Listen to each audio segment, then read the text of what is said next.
നമസ്കാരം. നിപ പ്രതിരോധ പ്രവർത്തനങ്ങളുമായി UDF സർക്കാർ അതീവ ജാഗ്രതയോടെ തന്നെയാണ് മുന്നോട്ട് പോകുന്നത്. അതിനിടെ മെഡിക്കൽ പ്രോട്ടോക്കോളുകളൊക്കെ ലംഘിച്ച് കോഴിക്കോട് കൺട്രോൾ റൂമിൽ കയറി രാഷ്ട്രീയം കളിക്കാൻ നോക്കിയിരിക്കുകയാണ് മരുമോൻ. പുള്ളി വളരെ അസ്വസ്ഥനാണ് കേട്ടോ, വളരെ അസ്വസ്ഥനാണ്. മുഹമ്മദ് റിയാസിന്റെ വില കുറഞ്ഞ ഒരു നാടകമാണ് കേരളം ഇന്നലെ കണ്ടത്. MLA ഓഫീസിൽ നിന്ന് വിളിക്കുന്നതും ഈ സംവിധാനത്തിന്റെ ഭാഗമായി നിന്ന് വിളി കേൾക്കുന്നതും രണ്ടല്ലേ? അങ്ങേർക്ക് കണ്ടെയ്ൻമെന്റ് സോണിലുള്ളവരെ ഫോൺ വിളിച്ച് ആശ്വസിപ്പിച്ചേ പറ്റൂ. മുട്ടി നിൽക്കുക, അതങ്ങേരുടെ അവകാശമാണെന്നാ പറയുന്നത്. എവിടുന്ന് വന്ന് കൊണ്ടോ എന്തോ, കൺട്രോൾ റൂമിൽ കയറിയേ പറ്റൂ. സമ്പർക്ക പട്ടികയിലുള്ളവരെ വിളിക്കാൻ അനുമതി നൽകാനാവില്ലെന്നും ജനപ്രതിനിധികൾ ഇത്തരം സുരക്ഷാ കേന്ദ്രങ്ങളിൽ നേരിട്ട് ഇടപെടേണ്ടതില്ലെന്നും ആരോഗ്യ വകുപ്പ് അങ്ങൊരു കർശന നിലപാടെടുത്തു. അതോടെ പ്രതിപക്ഷത്തിന്റെ രാഷ്ട്രീയ സ്റ്റണ്ട് പൊളിഞ്ഞ്. കുറച്ചെങ്കിലും നാണവും മാനവും ഉളുപ്പും ഉണ്ടെങ്കിൽ എഴീച്ചു പോറിയാസണ്ണ. രഹസ്യമായിട്ട് വെക്കണ്ടല്ലോ. ഇപ്പൊ എത്ര പേരെ വിളിച്ചു, അങ്ങനെ എന്തൊക്കെയാണ് നിങ്ങൾ പറയുന്നത്? ഒരു MLA നിങ്ങൾക്ക് അറിയാനുള്ള അവകാശമില്ലേന്ന്? മന്ത്രിയായിരുന്നപ്പോ നേരിട്ട് ജനങ്ങളോട് കാണിക്കാതിരുന്ന ഉത്തരവാദിത്വവും കടമയും കടപ്പാടും ഒക്കെ മന്ത്രിസ്ഥാനം പോയപ്പോൾ പുള്ളിക്ക് എവിടുന്നോ വന്ന്. നാട്ടുകാരുടെ ആരോഗ്യം നോക്കാൻ ആരോഗ്യ വകുപ്പുണ്ട്, അതിന് മന്ത്രിയുണ്ട്, ജീവനക്കാരുണ്ട്, ഡോക്ടർമാരുണ്ട്. തൽക്കാലം അണ്ണൻ പോയി അണ്ണൻ്റെ ഭാര്യയുടെ ആരോഗ്യം നോക്ക്. സെമൻസ് കൊടുത്തപ്പോൾ തൊട്ട് എന്തൊക്കെ ആരോഗ്യ പ്രശ്നങ്ങൾ ഉള്ളത് കൊണ്ടാണ് ഹാജരാകാത്തതെന്നാണല്ലോ ഞങ്ങളൊക്കെ കേട്ടത്. അത് സത്യമാണോ, ഉള്ളതാണോ? അങ്ങനെയാണ് ഇപ്പം എങ്ങനെയുണ്ട്? ആദ്യം പരിഹരിക്കുക. യാത്ര ചെയ്യാൻ പോലും ആരോഗ്യമില്ലാത്ത അവസ്ഥയിൽ ഭാര്യ വീട്ടിൽ ഇരിക്കുമ്പോൾ മുൻ റീൽസ് മന്ത്രി ആരോഗ്യ റീൽസുമായിട്ട് ഇറങ്ങിയിരിക്കുന്നു എന്ന് നാട്ടുകാരെ കൊണ്ട് എന്തിനാ വെറുതെ പറയിപ്പിക്കുന്നത്? MLA വിളിക്കുന്നത് കേൾക്കാനും പാടില്ല എന്നാണ് ആരോഗ്യമന്ത്രിന്റെ ഓഫീസിൽ നിന്ന് പറഞ്ഞു. അത് തെറ്റാണ്. നിപയെ നേരിടാൻ ആരോഗ്യവകുപ്പ് പ്രാപ്തമാണ് മിസ്റ്റർ. നിപ എന്ന് പറഞ്ഞ് ഭീകരാന്തരീക്ഷം സൃഷ്ടിക്കേണ്ട കാര്യം അവർക്കില്ല. അതിന് നിങ്ങൾ ശ്രമിക്കുകയും വേണ്ട. കുറെ ചെയ്തതല്ലേ, കുറെ ഷൈൻ ചെയ്തതല്ലേ, നാട്ടുകാരുടെ മനസ്സമാധാനം കുറേ തകർത്തതല്ലേ. ഇനിയെങ്കിലും ഒന്ന് പോയി വിശ്രമിക്ക്. ഭരണപക്ഷത്തുള്ളവർ ഭരിക്കട്ടെ എന്ന് നിങ്ങളങ്ങോട്ട് മാറി നിൽക്കാനല്ലേ ഈ പറയുന്നത്? അല്ലെങ്കിൽ തന്നെ ക്യാമറയ്ക്ക് വേണ്ടി ഭരിക്കുന്നതും കാര്യങ്ങൾ ചെയ്യുന്നതുമാണ് നിങ്ങൾക്ക് ശീലം. ഭരണത്തിൽ നിന്ന് ജനങ്ങളെടുത്ത് പുറത്ത് കളഞ്ഞപ്പോഴെങ്കിലും അതിനൊരു മാറ്റം വരുമെന്ന് വിചാരിച്ച്. എവിടുന്ന്?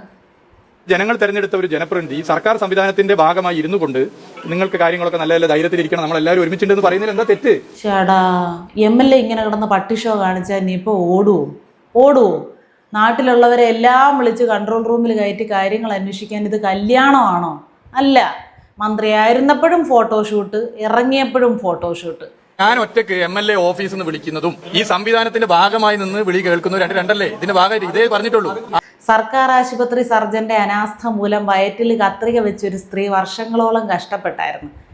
അപ്പോഴും സർക്കാർ ആശുപത്രിയിലെ ചികിത്സാ പിഴവിനെ തുടർന്ന് 9 വയസ്സുള്ള കുഞ്ഞിന്റെ കൈ മുറിച്ച് മാറ്റിയപ്പോഴും ചെറുപ്പക്കാർ വ്യാപകമായിട്ട് കുഴഞ്ഞു വീണ് മരിച്ചപ്പോഴും ഒന്നും വായ തുറക്കാത്ത ദുഷ്ടന്മാരാണ്.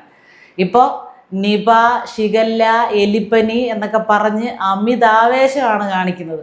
ഇത് കാണുമ്പോൾ ഉണ്ടല്ലോ, കാർക്കിച്ച് തുപ്പാനാ തോന്നുന്നത്. ഇന്നലെ പറഞ്ഞു ഒരു കാര്യം ചെയ്യാം, ഇന്ന് നമുക്ക് പരിഗണിക്കാം, വന്നിരിക്കാം.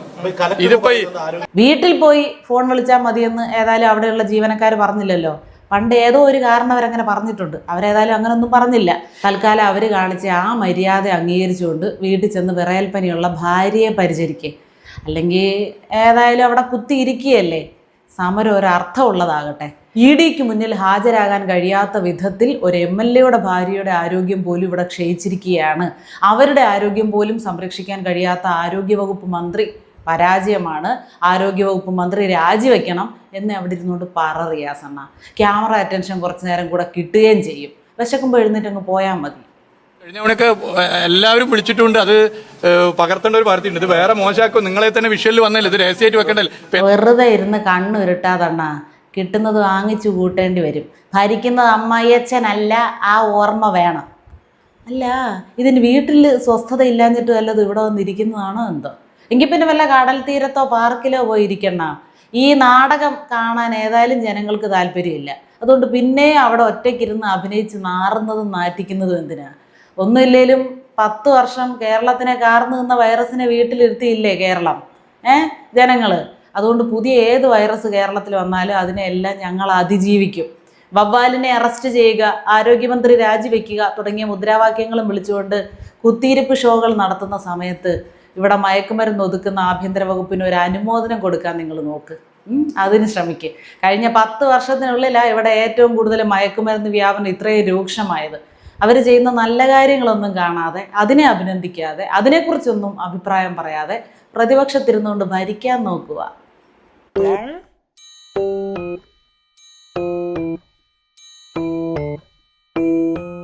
തള്ളിത്തള്ളി ആ കണ്ണിനെ പുറത്ത് ചാടിക്കൂ റിയാസണ്ണ. ജനങ്ങളെ ഭീതിപ്പെടുത്താതെ 2 നോഡൽ ഓഫീസർമാരുടെ നേതൃത്വത്തിൽ പ്രോട്ടോകോൾ കൃത്യമായിട്ട് പാലിച്ചുകൊണ്ട് കാര്യങ്ങളൊക്കെ ആരോഗ്യവകുപ്പ് ക്ലിയർ ആയിട്ട് നടത്തുക. അതിൻ്റെ പ്രയാസത്തിൽ കണ്ണ് തള്ളി പുറത്തിട്ട നഷ്ടം അണ്ണന് മാത്രമായിരിക്കും, പറഞ്ഞില്ലെന്ന് വേണ്ട. ആരോഗ്യരംഗത്തെ പിടിപ്പുകേടിൽ പൊറുതിമുട്ടി ജനങ്ങൾ തോൽപ്പിച്ച് തുന്നം പാടിച്ചവരുടെ രാഷ്ട്രീയ ആരോപണങ്ങളെ അത് അർഹിക്കുന്ന അവഗണനയോടുകൂടി തള്ളിക്കളയാൻ ജനങ്ങൾ സന്നദ്ധരാണ്. അണ്ണൻ ഇങ്ങനെ പ്രയാസപ്പെടാതെ ഞങ്ങളത് ചെയ്തോളാം. പിന്നെ കുറേ സമയം ഇങ്ങനെ തുടർച്ചയായിട്ട് ഇരുന്ന് പരിശീലിക്കുന്നതൊക്കെ നല്ലതാണ് കേട്ടോ. ഒരു കണക്കിന് ബുധനാഴ്ച EDയുടെ മുന്നിൽ ചെന്നിരിക്കേണ്ടതല്ലേ. എന്തായാലും ഇങ്ങനെ വന്നിരിക്കുന്നു. ഒറ്റയ്ക്കിരുന്ന് മുഷി ഉണ്ടായിരുന്നല്ലോ, കുറച്ച് അടിമകളെ കിട്ടത്തില്ലായിരുന്നോ? കൂടെ കൂട്ടിയിട്ട് വരാമായിരുന്നല്ലോ. അതോ അവരാരും വരുന്നില്ലെന്ന് പറഞ്ഞോ? നിങ്ങളെ ഒരാളെ ബാധിക്കുന്ന പ്രയാസം എന്നാൽ അവരെ മൊത്തത്തിൽ ബാധിക്കുന്ന പ്രയാസം എന്നായിരുന്നല്ലോ വെയ്പ്പ്. അതൊക്കെ മാറിയോ? എന്തായാലും മുൻ റിയൽ മന്ത്രിയുടെ ഒരു അവസ്ഥയെ ഇടയ്ക്ക് ഇങ്ങനെ വരും, വായ തുറക്കും, പ്രഹസനം നടത്തും, നാട്ടുകാരുടെ തെറി കേൾക്കും, തിരിച്ചു പോകും.